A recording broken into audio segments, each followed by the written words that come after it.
In this paper, we explore the trade-off between individual power and group awareness and investigate the design of virtual embodiments for tabletop groupware. We built several different tabletop embodiments and studied their use in a realistic collaborative task. For our study, we built 6 virtual embodiment techniques and 1 direct touch technique. In the circle technique, cursors are represented using opaque circles. For the arrow technique, cursors are represented using an opaque arrow that always points to the user that controls it. Note that the arrowhead has the same area as the circle.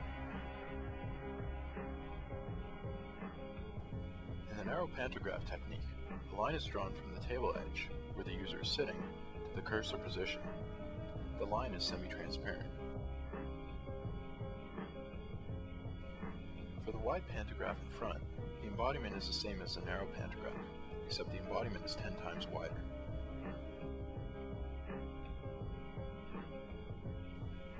The wide pantograph and back technique is the same as the pantograph in front, except the line is painted behind the objects on the table. Note that the tip of the line, which is shown using a small triangle, is painted on top of the objects. The arm embodiment technique is similar to the pantograph embodiments, except an arm is used to represent the user's cursor. The arm width and transparency levels are the same as the wide pantograph techniques, and the embodiment is always painted in front of objects.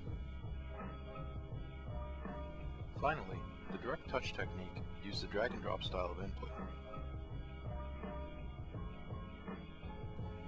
For the study, participants were asked to carry out a grouping task where they grouped together 80 pictures into 3 different categories. Participants carried out a 6-minute trial with each embodiment technique.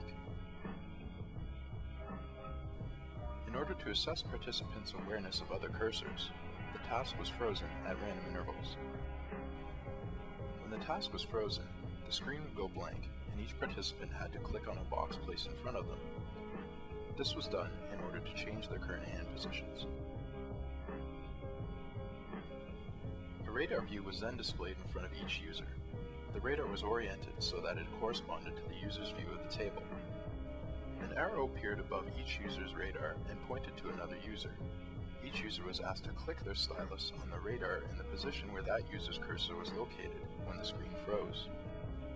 Once they clicked on the cursor location of the first user, a second arrow appeared asking for the location of the second user.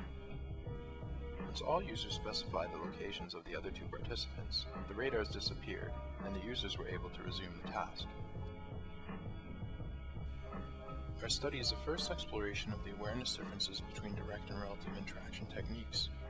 It shows that visual representation can have strong effects on subjective measures, and that relative input and virtual embodiment can actually be preferable to direct touch.